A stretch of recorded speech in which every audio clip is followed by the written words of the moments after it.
Hello दोस्तों, तो कैसे हैं आप सभी। मैं आशा करता हूं कि आप सभी अच्छे होंगे। मैं आज आपको बतलाने वाला हूं बिहार बोर्ड 10th का जो प्रीवियस ईयर जो क्वेश्चन जो है, मतलब जो इस वर्ष जो एग्ज़ाम हुआ है, मैं उससे क्वेश्चन को जो है ना एनालिसिस आज करने वाला हूं। और आज से जो है करीबन जो है 2 से 3 क्वेश्चन मैं एनालिसिस कर पाऊंगा। ठीक है ना, तो आप शुरू से लेकर के अंत तक बने रहें। ठीक है, जिसमें आपको बहुत ही मज़ा आएगा देख करके। अगर आप 10th बोर्ड की अगर तैयारी कर रहे हैं 2026 के लिए ना, तो आपके लिए बहुत ही ज़्यादा रामबाण मतलब साबित होने वाला है। आइए मैं उससे जो क्वेश्चन को आज क्या करने वाला हूँ, हल करने वाला हूँ। देखिए आज का हमारा सवाल होगा। देखिए आपके सामने जो है यहाँ पर क्वेश्चन है, ठीक है ना, बिहार बोर्ड का क्वेश्चन। ठीक है, आप देख सकते हैं मैथ का है। मैं इसी में से क्या कर रहा हूँ, हल करवा रहा हूँ। देखिए आज का हमारा सवाल क्या चीज़ है, आपका स्क्रीन पर नजर आ रहा होगा। देखिए आज का हमारा सवाल है कि द्विघात समीकरण 2x² माइनस 4x प्लस 3 बराबर 0 का विवेचक पूछा है। क्या पूछा है? 2x² माइनस 4x प्लस 3 बराबर 0 का विवेचक पूछा है। ठीक है ना, हम भी एक बार यहाँ से सवाल लिख लेते हैं। ठीक है, ताकि आपको जो है ना पहचानने में थोड़ा सा देखने में सही हो, दिक्कत ना हो। देखिए क्या बोला, द्विघात समीकरण क्या दिया हुआ है आप देख सकते हैं, स्क्रीन पर लिखा हुआ है कि 2x², ठीक है, 2x² माइनस का 4x और प्लस का 3 और बराबर कितना है, 0 है। इसका पूछता है हमसे विवेचक। विवेचक कहने का मतलब होता है, इसी को हम लोग बोलते हैं, ठीक है ना, विविक्तर भी कहते हैं इसको। एक और भाषा से मतलब कि एक और नाम से हम लोग जानते हैं, विविक्तर के नाम से, या फिर इसी को हम लोग विवेचक कहते हैं। ठीक है, और या फिर इसी को हम लोग सूचित क्या से करते हैं, डी से करते हैं। क्या सूचित करते हैं? डी से सूचित करते हैं। कहने का मतलब होता है कि डी बराबर हमारा एक फार्मूला होता है, मतलब कि विवेचक बराबर हमारा एक फार्मूला होता है। अगर शॉर्ट में अगर आप लिखें तो डी बराबर भी आप कह सकते हो। डी जो है क्या होता है, हमारा विवेचक होता है। और डी का फार्मूला होता है हमारा b² और माइनस का 4ac होता है। अगर आप इस फार्मूला पर जो है ना आप रख दोगे तो विवेचक आपका आसानी से क्या हो जाएगा, निकल जाएगा। मुझे विश्वास है कि आपको समझ में आ गया वहां तक। लेकिन अब यहाँ पर बात आता है कि जो हमारा ABC जो नजर आ रहा है, आखिर में इस समीकरण में कहाँ पर ABC मतलब कि छुपा हुआ है या नहीं ऐसे। ठीक है, तो आपको याद रखना है एक चीज, आपको क्या याद रखना है, ठीक है, कि x² के गुणांक को जो है ना, देखिएगा x² के गुणांक को हम लोग a बोलते हैं। क्या बोलते हैं? a बोलते हैं।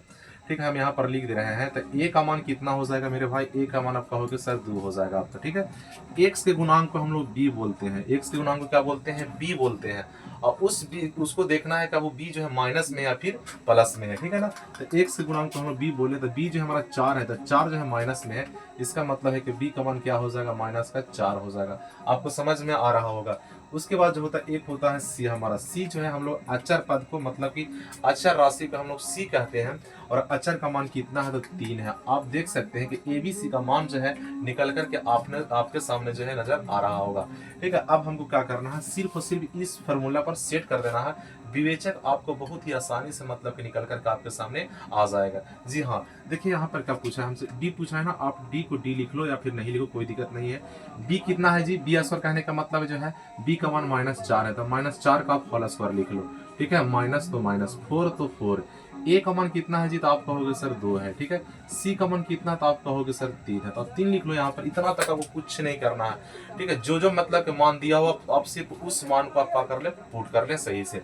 अब हम यहाँ पर क्या करेंगे, देखिए एक चीज आपको याद रखना है कि अगर ब्रैकेट के अंदर अगर कोई अगर माइनस में है अंक, अगर पावर अगर सम संख्या, तो गुना करने के बाद वो प्लस में हो जाता है, मतलब कि पॉजिटिव हो जाता है। तो 4 का स्क्वायर कितना होता है, आप कहोगे सर 16 होता है। माइनस ये सभी को परस्पर गुना कर दीजिए। देखिए 4 दूनी 8 और 8 कितना होता है, 24 होता है। अब जैसे ही आप 16 को 24 से माइनस कीजिएगा तो कितना निकल कर आएगा, माइनस का 8 निकल कर आएगा। हम कह सकते हैं कि विवेचक हमारा कितना हो जाएगा, माइनस का 8 हो जाएगा। बिल्कुल ही आपको सही तरीके से मतलब कि आपको क्या हो गया, समझ में आ गया होगा। तो चलिए हम नेक्स्ट क्वेश्चन पर हम चलते हैं। देखिए क्वेश्चन नंबर हमारा सेकेंड क्या कहता है, आपको स्क्रीन पर देखने के लिए मिल रहा होगा। क्वेश्चन नंबर सेकेंड, देखिए सेकेंड क्वेश्चन नंबर हमारा क्या कहता है कि यदि, ठीक है, p+1, चलिए सेकेंड नंबर भी हम क्वेश्चन हम लिख लेते हैं। क्वेश्चन नंबर सेकेंड देखिए क्या कहता है कि p+1, क्या बोला है, p प्लस का 1, फिर यहाँ तक कॉमा दे दिया है।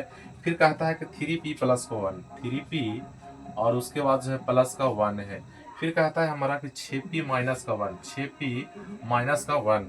ठीक है, -1 जो समांतर श्रेणी में है, तो p का मान क्या होगा। यहाँ से हमसे क्या पूछा है मेरे भाई, हमसे पूछा है कि p का मान क्या होगा। किसका मान पूछा है? p का मान पूछा है।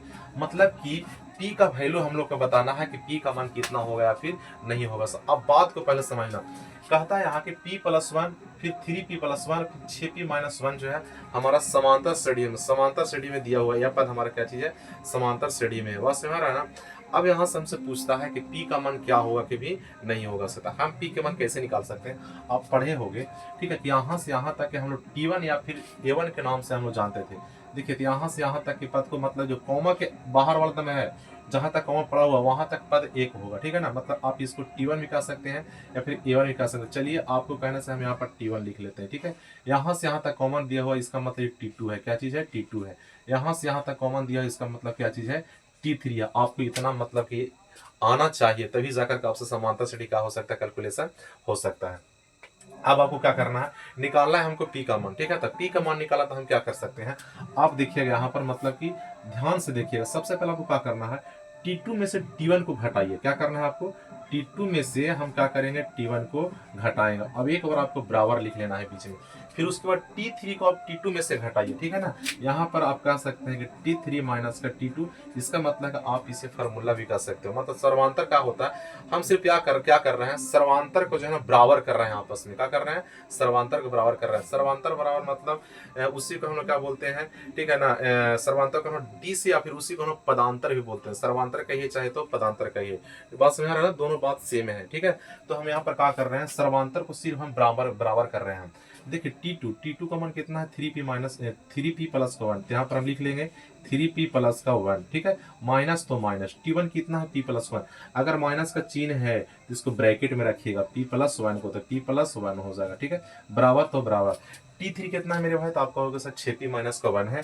आप यहाँ पर लिख लो 6p और -1। फिर से यहाँ पर माइनस है, फिर से ब्रैकेट लगा देना एक बार। फिर कहता है t2 का मान कितना है? देख सकते हैं यहाँ पर 3p प्लस का 1 है, ठीक है। तो 3p और प्लस का कितना हो जाएगा? 1 हो जाएगा। आप इसको कैलकुलेशन कर लो बहुत ही आसानी से, मतलब आपको p का वैल्यू देखा के जाएगा मेरे भाई, ठीक है। देखिए यहाँ पर क्या करना है, देखिए क्या करना है आपको। यहाँ पर हम लिख लेंगे 3p, तो 3p प्लस का 1 तो 1। जब आगे माइनस का चिन्ह है और ब्रैकेट के अंदर कोई भी अगर क्या चीज है घिरा हुआ है, ब्रैकेट के भीतर में है, तो जैसे ही अगर माइनस का चिन्ह आगे होता है तो अंदर वाला सब चीज ऑटोमेटिक हो जाती है, चेंज हो जाता है। देखो, p प्लस में है तो माइनस में हो जाएगा, एक प्लस में है तो माइनस में एक हो जाएगा, बराबर तो बराबर हो जाएगा। यहाँ पर हम लिख लेंगे 6p, माइनस तो माइनस, ठीक है, एक तो एक। देखिए यहाँ पर भी आगे माइनस है, लेकिन ब्रैकेट के अंदर कुछ अंक बंद है, तो अंदर वाला प्लस में हो जाए, माइनस में माइनस वाला प्लस में। 3p प्लस में है तो माइनस में हो जाएगा 3p, और उसके बाद एक प्लस में है तो माइनस में हो जाएगा एक। बहुत आपको आसानी से समझ में आ रहा होगा, ठीक है ना। मुझे विश्वास है कि आपको सही तरीका से मतलब समझ में आ रहा होगा। चलिए, अब हम क्या करें? अब हम यहाँ पर अंकों को मतलब कि जात को हम जोड़ लेंगे। हम जो जात है उसको जोड़ लीजिए। देखिए, 3p यहाँ पर, 1p यहाँ पर कितना हो जाएगा? आप कहोगे सर 4p हो जाएगा। देखिए, एक माइनस में एक प्लस में आप इसको काट सकते हैं, मतलब कि 0 के बराबर कर सकते हैं। क्या बचा यहाँ पर? बराबर तो बराबर। अब एक और यहाँ पर आप देख लीजिए, 6p क्या चाहिए? प्लस में, 3p माइनस में। इसका मतलब है कि 6 में से 3 जाएगा, कितना बचेगा? आप कहोगे सर 3p बचेगा। कितना बचेगा? 3p बचेगा। देखिए, एक माइनस में एक माइनस, इसका मतलब माइनस का 2 हो जाएगा। जी हाँ, इतना आपको करना है। अब देखिए, यहाँ पर p, यहाँ पर p, ये दोनों आपस में क्या चीज है? जात है, ठीक है ना। यहाँ पर हम क्या कर लेंगे? लिख लेंगे कि 4p माइनस का 3p और बराबर का माइनस का 2 हो जाएगा। बात समझ में आ रहा है ना। अब 4p में से 3p को लेस कर दीजिए, इसका मतलब सिर्फ 1p बचेगा और p का मान कितना हो जाएगा? माइनस का 2 हो जाएगा। आई होप कि आपको समझ में बहुत ही अच्छे ढंग से आ गया होगा, ठीक है ना। तो मैं 2 ही क्वेश्चन को मैं आज हल करके आपको दिखलाने वाला था और 2 ही क्वेश्चन आपके लिए लेकर के मतलब आया। अगर आपको ठीक इसी प्रकार से सारे के सारे अगर प्रीवियस ईयर अगर क्वेश्चन चाहिए ना, तो आप कमेंट बॉक्स में कमेंट कर देना। मैं भर का जो है ना इसी प्रकार के सारे प्रीवियस ईयर क्वेश्चन को जो है ना तहस नहस करके रखे धर दूंगा, ठीक है ना। अगर आपको अगर अच्छा स्कोर अगर करना है 2026 में अगर बिहार बोर्ड के लिए, और सिर्फ मैथ का अगर 100 में 100 अगर करना है, मैं ऑब्जेक्टिव का भी सोल्व कर दूंगा और सब्जेक्टिव भी सोल्व करूंगा, ठीक है। फिर हम आपसे मिलेंगे अगले वीडियो में, तब तक इतना ही। All the best.